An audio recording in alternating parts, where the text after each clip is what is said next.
in what seems as a violation of the peace agreement, and he is specifying those violations.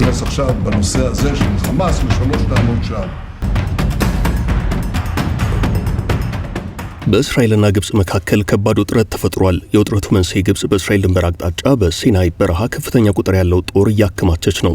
ከዚህ በተጨማሪ ግብጽ ወታደራዊ መሰረተ ልማቶችን ጭምር በሰፊው እየገነባች ነው።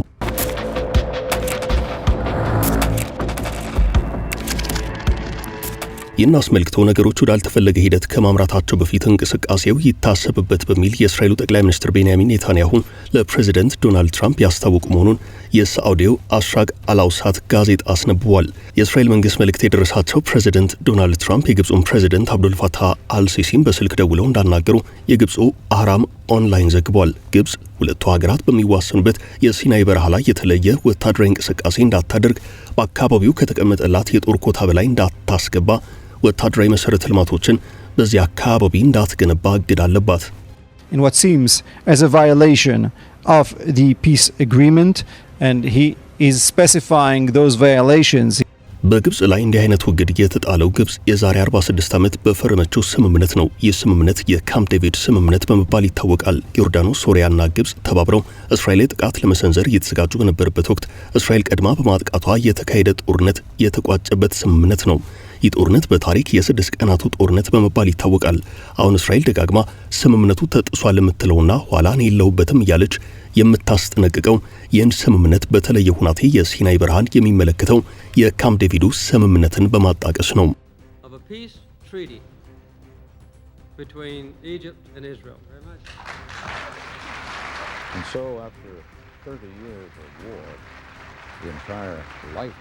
አንድ ስም አይጠቀስ በማለት ለሳዑዲው አሽራቅ አልአውሳት ጋዜጣ ማብራሪያ የሰጡ የግብጽ ባለስልጣን ስምምነቱን የጣሰችው ግብጽ አይደለችም። ከዚህ ጋር በተያያዘ እስራኤል ከፍተኛ ጦሯን በግብጽ አቅጣጫ አከማችታለች። እናም ይህ ከሆነ ግብጽ ራሷን የመከላከልና ከስጋት ነጻ የማድረግ ሙሉ መብት እንዳላት መታወቅ አለበት ብለዋል። የሲናይ በረሃ በሜዲትራኒያን ባህርና በቀይ ባህር መካከል የሚገኝ ሰፊ የየብስ ክፍል ነው። በመካከለኛው ምስራቅና አፍሪካ መካከል የሚገኝ የተፈጥሮ ድልድይ በማለትም ይጠራል። 60,000 ኪሎ ሜትር ስፋት አለው።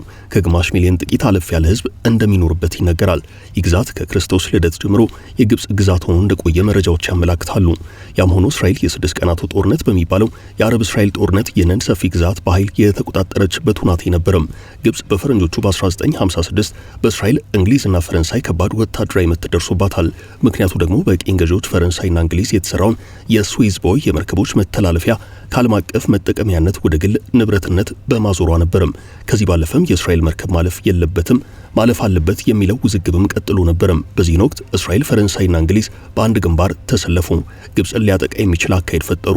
ሶስቱ ሀገራት ከመጋረጃ ጀርባ ዶለቱ። እስራኤል በግብጽ በሚያዋስናት የሲናይ በረሃ አቅጣጫ ጥቃት ስትከፍት፣ እንግሊዝና ፈረንሳይ ደግሞ በስዊዝ ቦይ ወይንም በስዊዝ ካናል አቅጣጫ የተቀናጀ የአየር ጥቃት ለመክፈት ተስማሙ። በዚህ የጦርነት እቅድ መሰረት እስራኤል በሲናይ በረሃ መጠነ ሰፊ የሆነ ማጥቃት ስትጀምር፣ እንግሊዝና ፈረንሳይ በአየር ኃይላቸው አማካይነት የስዊዝ ቦይ መስመርን ማጥቃት ጀመሩ። ግብጽ ያላሰበችው ጉዳት ደረሰባት። ይህ ሁሉ ሲሆን እስራኤል፣ ፈረንሳይም ሆነች እንግሊዝ ከአሜሪካ ጋር የመከሩበት ሁናቴ አልነበረም። እናም አሜሪካ ተቆጣች። የቀድሞው ሶቪየት ህብረትም ምን ሲደረግ አለች። የተባበሩት መንግስታት ድርጅት የጸጥታው ምክር ቤት ተሰበሰበም። ግብጽም አቤት ስትል በተጠቂነት መንፈስ አቤቱታዋን አሰማች። በዚህ ጦርነት አሜሪካ ያልመከረችበትና ያልዘከረችበት በመሆኑ ሶስቱም ሀገራት በግብጽ ላይ ከፈቱትን ጦርነት ማቆም ግድ አላቸው። የ1956ቱ ጦርነት በዚህ አበቃም። ግብጾች እንግሊዝና ፈረንሳይ መዳፈር ባይችሉም ከጎናቸው ያለችውን እስራኤል ግን ማጥቃትና መበቀል ፈለጉ። እናም የጦርነት ዝግጅት አድርጉ። ይህ የጦር ዝግጅት ይካሄድ የነበረው ግብጽና እስራኤል በሚዋሰኑበት ሲናይ በረሃ ላይ ነበረም። ግብጽ ከቅርብ ጊዜያት ወዲህ እንደምታደርገው በሲናይ በረሃ ጦር ማከማቸት፣ ለጦር ዝግጅቱ የሚሆን መሰረተ ልማት አስፍታ መገንባቱን ቀጠለችበት። በ1956ቱ ጦርነት እስራኤል ከቅኝ ገዢዎች ጋር ሆና ዋርዳኛለች ያለችው ግብጽ በእስራኤል ላይ መጨረሻ ደምሳሽ ያለችውን ጦርነት ለማካሄድ በራሷ ከምታደርገው ሰፋ ያለ የጦርነት ዝግጅት በተጨማሪ ሶሪያ፣ ዮርዳኖስንም ሆነ በሌላኛው የእስራኤል ድንበር አቅጣጫ ጦርነቱን ለመክፈት ሌላ ዝግጅት ማድረግ ጀመሩ። ይህ የሶስቱ ሀገራት የጦርነት ዝግጅት በእስራኤል ደህንነት እጅ መረጃው በመግባቱ በእስራኤልም በኩል ሌላ ዝግጅት ነበረም። ልዩነቱ በጦርነቱ ዝግጅት የቀጠሉት ግብጽ፣ ዮርዳኖስና ሶሪያ የእስራኤልን ጦር ዝግጅት መጠን ጥርት አድርገው አለማወቃቸው ነው። ከግብጽና አጋሮቿ ዝግጅት በፈጠነ የእስራኤል ዝግጅት ቀድሞ ተጠናቀቀም። እናም ጦርነቱ ካልቀረ በእነርሱ የጊዜ ሰሌዳ በመከላከል ጦርነት ውስጥ ከምንገባ እኛ ቀድመን እናጥቃቸው የጦርነት ቀመራቸውን እናበላሸው ወደሚለው ድምዳሜ ተደረሰም። የምክር ተመክሮ የመጨረሻው ድምዳሜ ላይ የተደረሰው በእስራኤል ጄኔራሎችና የፖለቲካ አመራሮች ነበርም። ቀድሞ ማጥቃት ወይንም ፕሪኤምፕቲቭ ዋር በሚባለው የጦርነት ስልት መሰረት እስራኤል በራሷ የጦርነት የውጊያ የጊዜ ሰሌዳ መሰረት ተንቀሳቀሰች። ውጊያዎቹ በግብጽ ሲናይ በረሃ ግንባር፣ በሶሪያ ጎላን ኮረብታማ ስፍራ፣ በዮርዳኖስ ዌስት ባንክ መስመር ተፋፋመም። ሶስቱም ሀገራት እስራኤልን ለማጥቃት በቂ የጦርነት ዝግጅት ቢያደርጉም ማጥቃት ሲገባቸው እናጠቃዋለን ባሉት ጠላት ቀድመው ስለተጠቁ ያልተጠበቀ መተረማመስ ተፈጠረም። የእስራኤል ሊያጠቃ የተዘጋጀውን ጠላት ፈጥነ ተዘጋጅተ ምታ የሚለው መርህ አካሄዱ ውጤት አስገኘም። የጦርነቱ ቀናት 1 2 3 እያሉ ሲቆጠሩ የግብጽና አጋሮቿ ጦር ከባድ መታረፍበት። ሶስቱም ሀገራት በእስራኤል አየር ኃይል ብልጫ ተወሰደባቸው።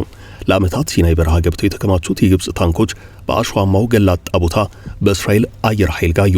ከዚህ በኋላ በሶሪያም በግብጽም ሆነ በዮርዳኖስ በኩል ማጥቃት የሚለው ነገር አክትሞ መከላከል ወደሚለው ተቀየረም። በዚህ መሃል ዮርዳኖስ እኔ ከዚህ ጦርነት የወጣው መሆኑ ይታወቅልኛለች። በዚህ ጦርነት እስራኤል ከግብጽ የሲናይ በረሃን ነጠቀቻት። ከሶሪያ የጎላን ተራሮችን ወሰደች። በዮርዳኖስ አቅጣጫ የዌስት ባንክ ሰፊ ግዛትን ተቆጣጠረች። ግብጽ የደረሰባት ወታደራዊ ምት እጅግ ከባድ ስለነበር ሲናይን ለማስመለስ የሚያስችል አንድ ጥፍጣፊ ወታደራዊ አቅም አልነበራትም። ከዚህ በኋላ የመጨረሻ አማራጭ ተደርጎ የተወሰደው ከእስራኤል ጋር መደራደር የሚለው ነው። ጉልበት ተሞክሯል፣ እንደውም ግዛትን ያስነጠቀው። ስለዚህ የተወሰዱ ግዛቶችን ከእስራኤል ለማስመለስ እየመረረም ቢሆን የሚዋጥ የፖለቲካ ክኒና ያስፈልግ ነበረም። እነዚህ ግዛቶች በፈረንጆቹ ከ1967 ጀምሮ እስከ 1979 ድረስ ለ12 ዓመታት በእስራኤል እጅ መቆየት ግዳላቸው። እነዚህን ግዛቶች ለማስመለስ ደግሞ የፖለቲካ ድርድር ብቸኛ አማራጭ ሆኖ ተገኘም። አሜሪካ ገባችበት። የወቅቱ የአሜሪካው ፕሬዚደንት ጂሚ ካርተር፣ በግብጽ በኩል የአገሪቱ የወቅቱ ፕሬዚደንት አንዋር ሳዳት እንዲሁም በእስራኤል በኩል የወቅቱ ጠቅላይ ሚኒስትር ሜንሄም ቤጊን ነበሩ። በግብጽ በኩል የቀረበው በድርድር ነጥብ አንድና አንድ ነበረም። በወረራ የተያዘው የሲናይ በረሃ ይለቀቅልን የሚል። በእስራኤል በኩል የቀረቡት የድርድር ነጥቦች ደግሞ እስራኤል ብላችሁ እንደ ሀገር እውቅና ስጡን፣ ሲናይ በረሃን ከለቀቅንላችሁ በዚያ ቦታ ከውስን ኃይል ውጭ ጦር ማከማቸትና የጦር መሳሪያዎችን ማስገባት የለባችሁም የሚል ነበረም። በሌላ አቅጣጫ ደግሞ ግብጽ በቀረቡት ሐሳቦች የምትስማማ ከሆነ አሜሪካ ለግብጽ ወታደራዊ ድጋፍ የሚውል 1.3 ቢሊዮን ዶላር በየዓመቱ ለግብጽ እንደምትለግስ ቃል ገባች። ድርድሩ በ1978 ጀምሮ ተካሄደም። በቀረቡት የመደራደሪያ ነጥቦች ዙሪያ ግብጾች ደስ ባይላቸውም የግድ በእስራኤል የተያዘው ሲናይ ግዛት መለቀቅ ስላለበት ሰነዱ ላይ ፈረሙ። ይህም የካምፕ ዴቪድ ስምምነት በሚል ተመዘገበም። በ4 ዓመታት ጊዜ ውስጥ ሙሉ ለሙሉ ከሲናይ የግብጽ ግዛት እስራኤል ለቃ ወጣች። ግብጽም በ1967 ያጣቸውን ሲናይ በረሃ ከ15 ዓመታት ቆይታ በኋላ ተመልሳ ከእጁ አስገባቸው። በስምምነቱ መሰረት የተቀመጡትን አንቀጾች በሙሉ አንድ በአንድ መተግበር ጀመረች። ለእስራኤል ሀገራዊ እውቅና ሰጠች። ሀገራዊ ዲፕሎማሲያዊ ግንኙነቱ ጀመረ። አሜሪካ ድረስ ሳይቋረጥ የቀጠለውን የ1.3 ቢሊዮን ዶላር ወታደራዊ ድጋፏን ቀጠለች።